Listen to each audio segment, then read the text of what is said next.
मन के हारे हार है, मन के जीते जीत। इसीलिए अपने जीतने का लक्ष्य लेकर ही रोज आगे बढ़िए। नमस्कार, सुप्रभात। मैं हूं प्रीति सिंह। शुरुआत हेडलाइंस के साथ।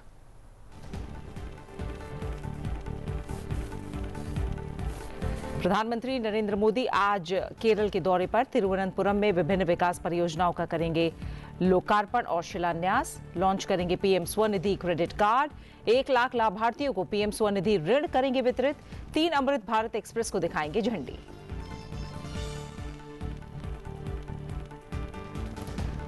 नेताजी सुभाष चंद्र बोस की जयंती पराक्रम दिवस पर आज देश भर में दी जा रही है श्रद्धांजलि। उपराष्ट्रपति सीपी राधाकृष्णन पराक्रम दिवस समारोह में शामिल होने के लिए ओडिशा और पश्चिम बंगाल का करेंगे दौरा। कटक में नेताजी की जन्मस्थली जानकीनाथ भवन में अर्पित करेंगे पुष्पांजलि। जिला संस्कृति भवन का करेंगे उद्घाटन। केंद्र ने जारी किया जनगणना 2027 का नोटिफिकेशन। जनगणना में पूछे जाएंगे 33 सवाल। घर और परिवार से जुड़ी जानकारी जुटाई जाएंगी। पहला चरण 1 अप्रैल से 30 सितंबर तक चलेगा। झारखंड के पश्चिमी सिंहभूम में सीआरपीएफ और झारखंड पुलिस के संयुक्त ऑपरेशन में 1 करोड़ के इनामी नक्सली अनल उर्फ पतिराम मांझी समेत 16 नक्सली ढेर। गृहमंत्री अमित शाह ने नक्सल मुक्त भारत की दिशा में बताया बड़ा कदम। कहा नक्सलवाद अब अंतिम चरण में। भारत मना रहा है 77वां गणतंत्र दिवस। ऑपरेशन सिंदूर के बाद पहली परेड। आज होगी फुल ड्रेस रिहर्सल।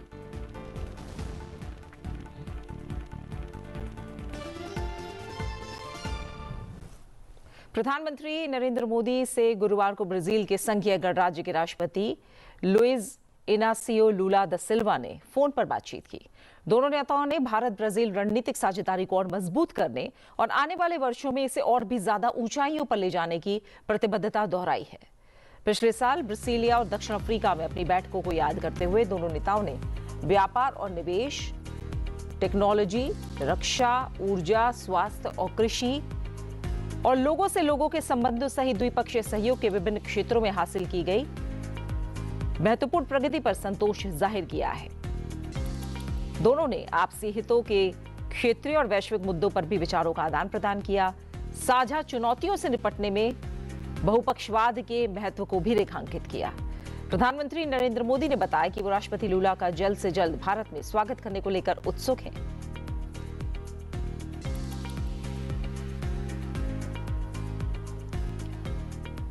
प्रधानमंत्री नरेंद्र मोदी आज केरल का दौरा करेंगे। वो तिरुवनंतपुरम में विभिन्न विकास परियोजनाओं की आधारशिला रखेंगे और उद्घाटन करेंगे।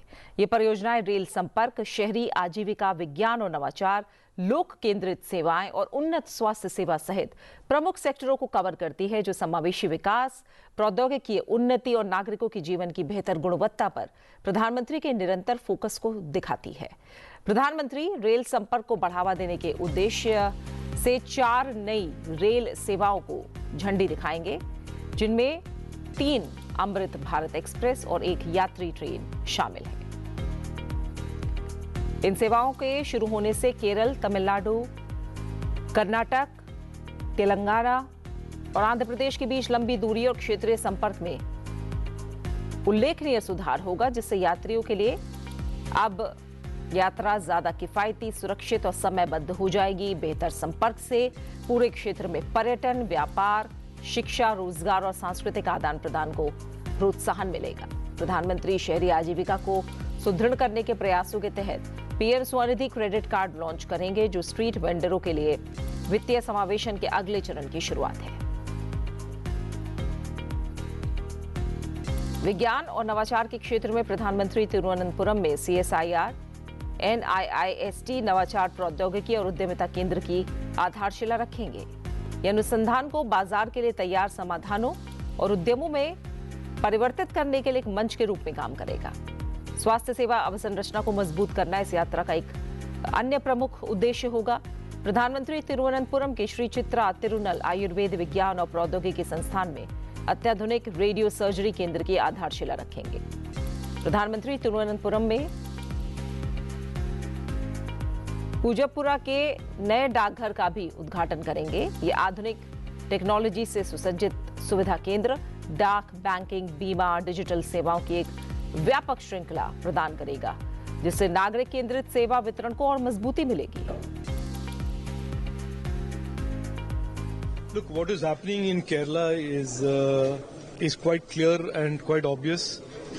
The message of Vikasita Keralam, the message of Vishwasa Samrakshanam, the message of Surakshita Keralam that the NDA has put forth, the last 11 years of Prime Minister Narendra Modi ji's development and transformation of India, and our intention to bring the same development politics to Kerala has seen support, seen the NDA receiving support not just from the common voter, the average Malayali voter, but also from many in the political spectrum amongst traditional parties, MLAs, ex-MLAs, and today we have the absolute good fortune, and I am very extremely happy of having the one party in Kerala that has steadfastly stood for development, which is the 2020, also agreeing to join the NDA. आज आजाद हिंद फौज के महानायक नेताजी सुभाष चंद्र बोस की जयंती पर देश भर में उन्हें श्रद्धांजलि दी जा रही है। उनकी जन्म जयंती को पराक्रम दिवस के रूप में मनाया जाता है, जो राष्ट्र के प्रति साहस, त्याग और अदम्य संकल्प की प्रेरणा देता है। इस गौरवशाली अवसर पर उपराष्ट्रपति सीपी राधाकृष्णन आज पराक्रम दिवस समारोह में शामिल होने के लिए ओडिशा और पश्चिम बंगाल का दौरा करेंगे।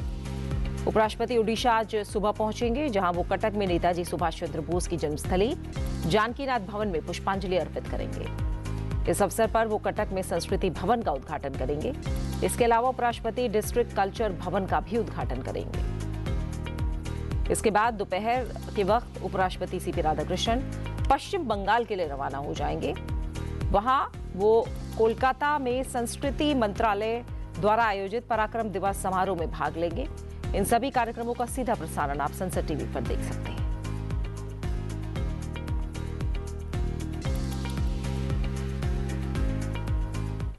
उपराष्ट्रपति सीपी राधाकृष्णन ने आज सुबह दिल्ली में नेताजी सुभाष चंद्र बोस को पराक्रम दिवस पर श्रद्धांजलि दी। उपराष्ट्रपति ने कहा, मैं नेताजी सुभाष चंद्र बोस को उनकी जयंती पर श्रद्धांजलि देता हूं, जिसे पराक्रम दिवस के रूप में मनाया जाता है। नेताजी का निडर नेतृत्व, अदम्य भावना और भारत की आजादी के प्रति अटूट समर्पण पराक्रम के असली सार को दर्शाता है। यह आने वाली पीढ़ियों को साहस, बलिदान और राष्ट्रीय एकता के आदर्श बनाए रखने के लिए प्रेरित करेगा।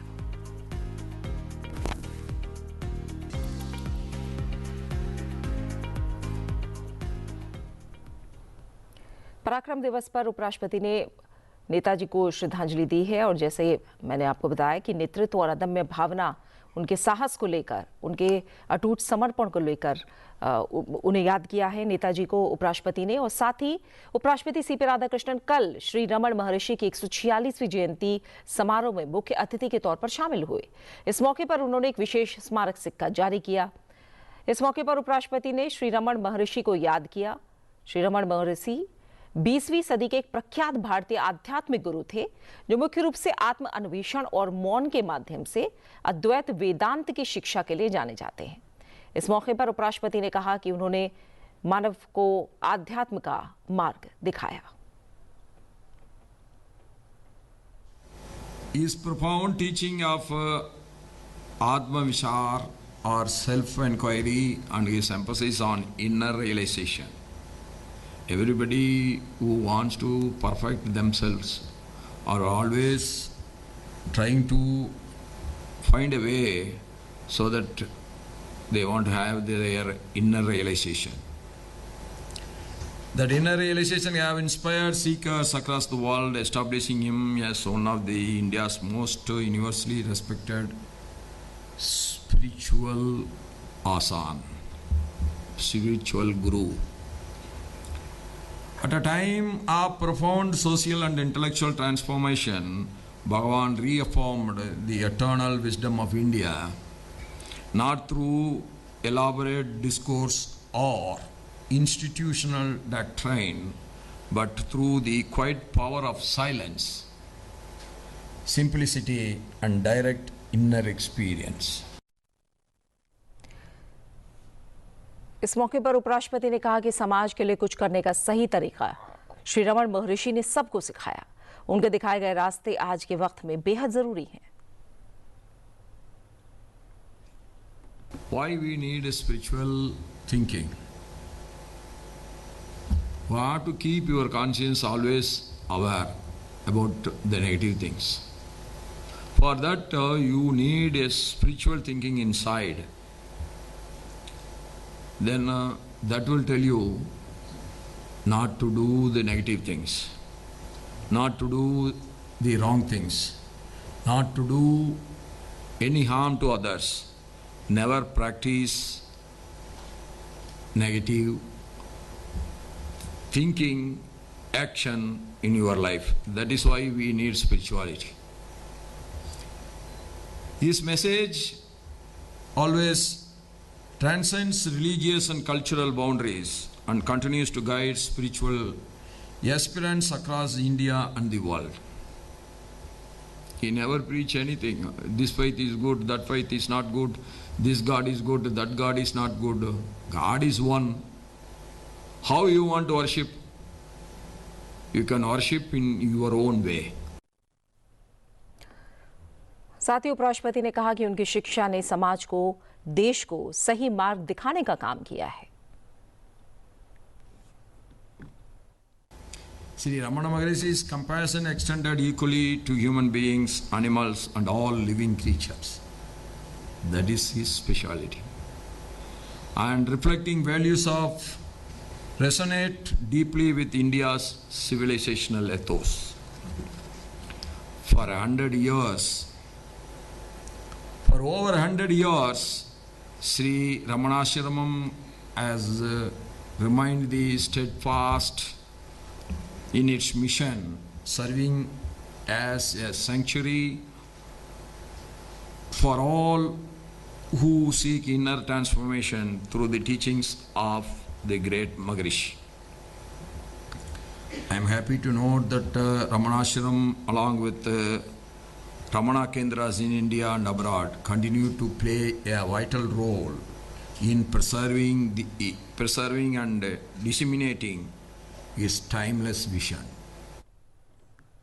अपने संसदीय क्षेत्र कोटा के दौरे पर पहुंचे लोकसभा अध्यक्ष ओम बिरला ने संसदीय क्षेत्र स्थित अपने कार्यालय में क्षेत्रवासियों से संवाद किया, उनकी समस्याओं और सुझावों को ध्यानपूर्वक सुना। इस दौरान बड़ी संख्या में लोग अपनी अलग अलग जन समस्याएं लेकर पहुंचे। लोकसभा अध्यक्ष ने प्राप्त विषयों के त्वरित और प्रभावी समाधान के लिए संबंधित अधिकारियों को जरूरी दिशा निर्देश दिए। उन्होंने कहा कि संवाद ही ऐसा सशक्त माध्यम है जिससे आमजन की बात प्रशासन तक सीधे पहुंचती है और समाधान की प्रक्रिया को गति मिलती है।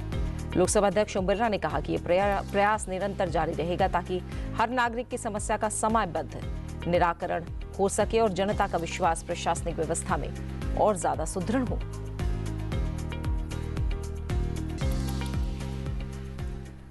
केंद्र सरकार ने गुरुवार को जनगणना 2027 से जुड़ा नोटिफिकेशन जारी किया है। इसमें जनगणना में पूछे जाने वाले 33 सवालों की लिस्ट है, जिसके जरिए घरों और परिवारों से जुड़ी अहम जानकारियां जुटाई जाएंगी। देश में जनगणना 2027 का पहला चरण 1 अप्रैल से 30 सितंबर के बीच किया जाएगा। पहले चरण में घरों की सूची तैयार की जाएगी, जिसके लिए प्रत्येक राज्य और केंद्र शासित प्रदेश की ओर से निर्धारित 30 दिनों की अवधि में अभियान चलाया जाएगा। इस अधिसूचना में वो 33 सवाल दिए गए हैं जो गणना अधिकारियों द्वारा जनता से पूछे जाएंगे। 33 सवालों की लिस्ट में घर के फर्श और छत के इस्तेमाल में होने वाली सामग्री, वहां रहने वाले शादीशुदा जोड़ों की संख्या, घर के मुखिया का लिंग, खाए जाने वाले अनाज का प्रकार, बुनियादी और आधुनिक जरूरतों तक पहुंच और मालिक के पास मौजूद वाहनों के प्रकार जैसे सवालों की सूची है। जनगणना के दौरान परिवार के मुखिया को ये जानकारियां देनी होंगी।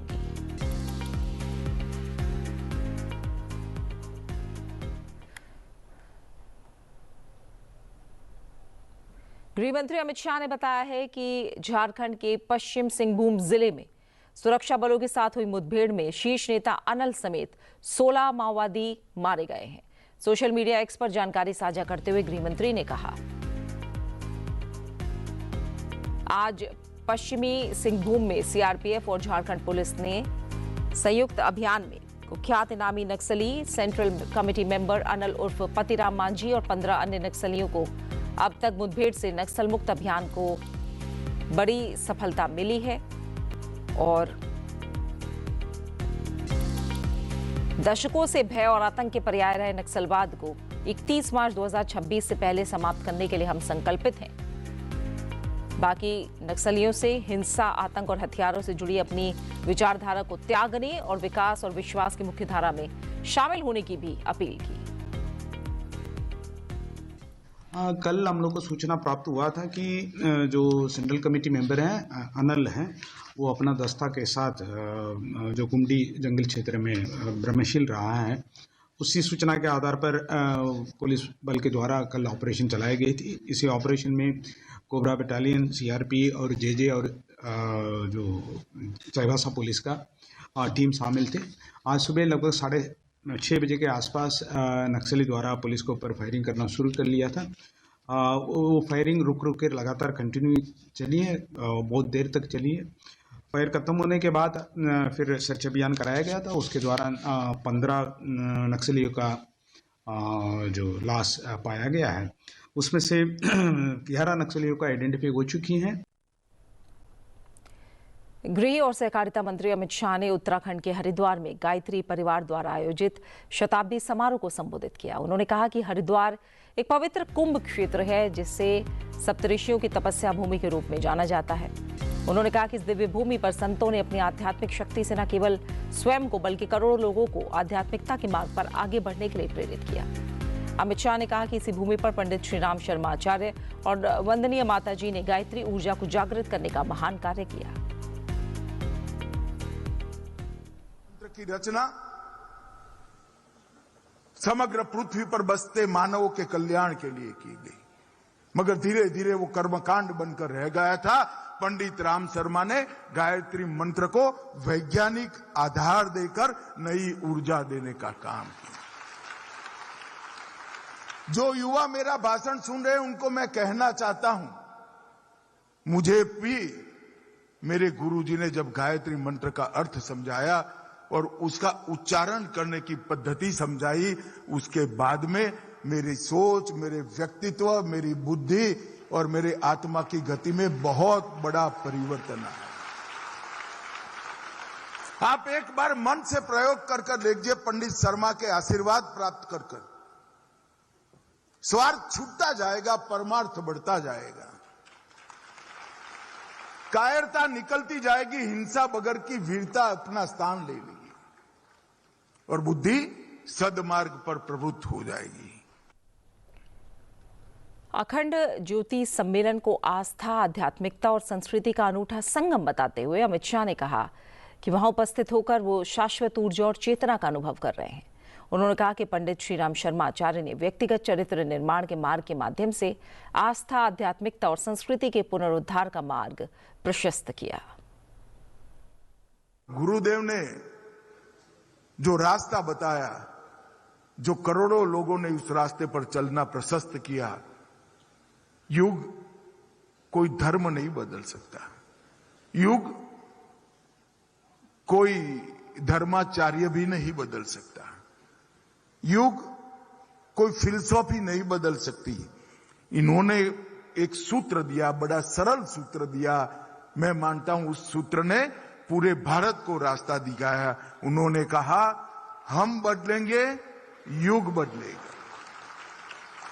जब तक व्यक्ति नहीं बदलता है, राष्ट्र भी नहीं बदलता है, समय भी नहीं बदलता है, युग बदलने का तो सवाल ही नहीं है।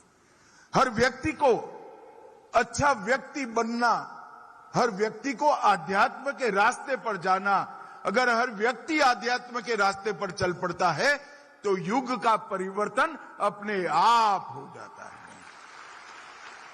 और देखिए साहब, देखते देखते देखते इतने सालों के कम समय में 15 करोड़ परिवार इस आंदोलन के साथ जुड़ गए। उन्होंने धर्म को कर्मकांड के आवरण से निकालकर वैज्ञानिक अध्यात्म के साथ जोड़ने का काम गुरुदेव ने किया। इससे पहले केंद्रीय गृह मंत्री अमित शाह योग गुरु रामदेव और पतंजलि आयुर्वेद लिमिटेड के एमडी और पतंजलि योगपीठ ट्रस्ट के सह संस्थापक आचार्य बालकृष्ण की उपस्थिति में महर्षि दयानंद ग्राम हरिद्वार में पतंजलि योगपीठ में पतंजलि आपातकालीन और क्रिटिकल केयर अस्पताल के उद्घाटन समारोह में शामिल हुए।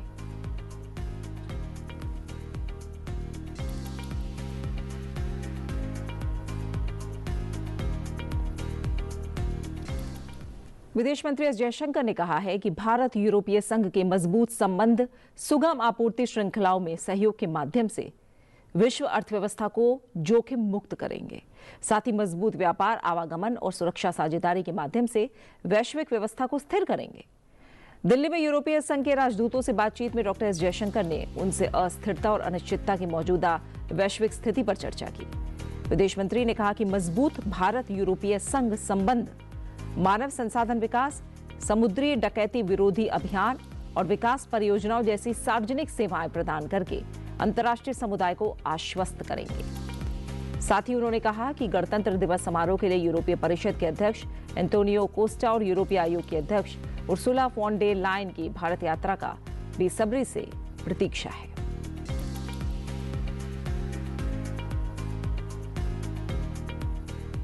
बात क्रिकेट की। भारत की टी20 टीम और न्यूजीलैंड टी20 टीम के बीच 5 मैचों की टी20 अंतर्राष्ट्रीय द्विपक्षीय सीरीज का आज दूसरा मैच खेला जाएगा। सीरीज का दूसरा मुकाबला आज रायपुर के शहीद वीर नारायण सिंह अंतर्राष्ट्रीय क्रिकेट स्टेडियम में होगा। भारतीय समय के अनुसार शाम 6:30 बजे टॉस होगा और 7 बजे से मैच शुरू होगा। टीम इंडिया पहले वनडे में जीत के साथ सीरीज में 1-0 से आगे है। नागपुर में खेले गए टी20 पहले मुकाबले में भारत ने शानदार प्रदर्शन किया था और न्यूजीलैंड को 48 रनों से हराया था। पहले बल्लेबाजी करते हुए टीम इंडिया ने 20 ओवर में 238 रन बनाए और जवाब में न्यूजीलैंड की टीम 190 रन ही बना सकी थी।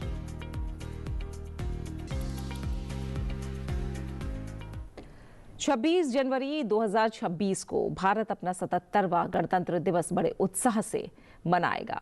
इस बार की परेड बहुत खास होगी क्योंकि ऑपरेशन सिंदूर के बाद पहली गणतंत्र दिवस परेड है। इस बार गणतंत्र दिवस परेड के अवसर पर 26 जनवरी को कर्तव्य पथ पर कुल 30 झांकियां निकाली जाएंगी। इनमें से 17 झांकियां विभिन्न राज्यों और केंद्र शासित प्रदेशों की हैं। वहीं 13 झांकियां विभिन्न मंत्रालयों, विभागों और सेवाओं की होंगी। इस वर्ष की झांकियों की व्यापक थीम स्वतंत्रता का मंत्र वंदे मातरम और समृद्धि का मंत्र आत्मनिर्भर भारत है। अनेक झांकियों के माध्यम से राष्ट्रीय गीत वंदे मातरम के 150 वर्ष पूरे होने का उत्सव मनाया जाएगा। साथ ही आत्मनिर्भरता के आधार पर देश की प्रगति, सांस्कृतिक विविधता, विरासत, नवाचार और विकास यात्रा को जीवंत रूप में प्रदर्शित किया जाएगा। अलग अलग राज्यों की झांकियों की बात करें तो असम की मनमोहक झांकी आशारी कांडी असम के टेराकोटा शिल्पग्राम को दर्शाती है। छत्तीसगढ़ की झांकी स्वतंत्रता का मंत्र वंदे मातरम थीम पर है। गुजरात की झांकी स्वदेशी का मंत्र आत्मनिर्भरता और स्वतंत्रता वंदे मातरम को दर्शाएगी। At full steam, 30 tableaus are being readied here, and they have been set up at the RR camp. And for the last 1.5 months here, every artist from various states are working here with zealous and zeal to ensure that those tableaus are getting their the best, so that they get maximum traction. With regard to the selection process, everything has been clarified last year. The MOD has come up with guidelines etc. for the selection of tableaus, and ministry goes by that. And when it comes to the themes, there are 2 themes this year. Broad theme of the entire celebration is Vande Mataram 150 years. But for tableaus, there are 2 themes.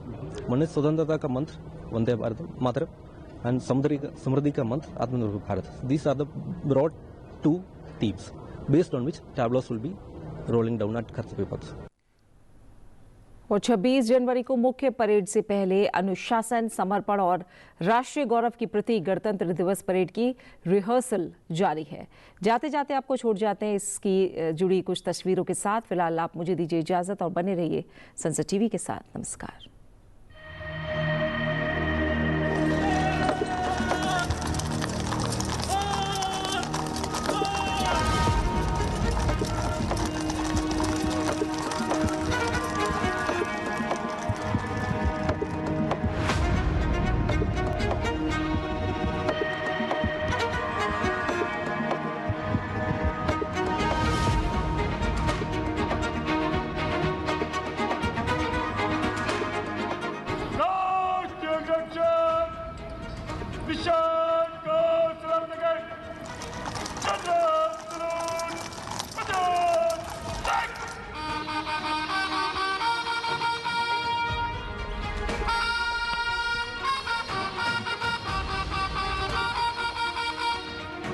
जिस तरीके से कर्तव्य पथ सजाया जाता है और जिस तरीके का एनवायरनमेंट वहाँ जो है मिलता है घोड़ों को, उसकी आदत डालने के लिए तकरीबन 40-45 दिन का रिहर्सल अंडरटेक किया जाता है एनुअली।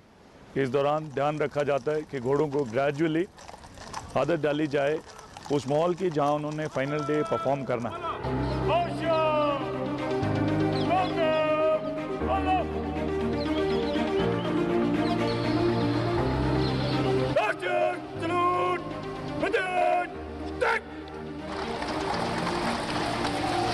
इस परेड में बहुत ही ज़्यादा अहमियत है टाइमिंग की।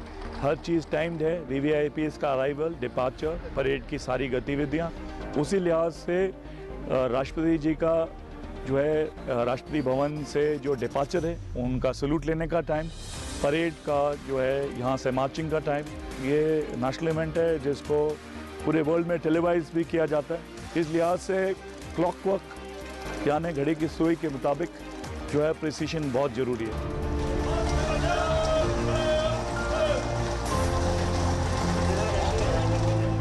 हम विंटर में 40-45 दिन का रिहर्सल अंडरटेक करते हैं ताकि रेजिमेंट से जो उम्मीद है world class best display present करने का, उस पर हम खरे उतरें।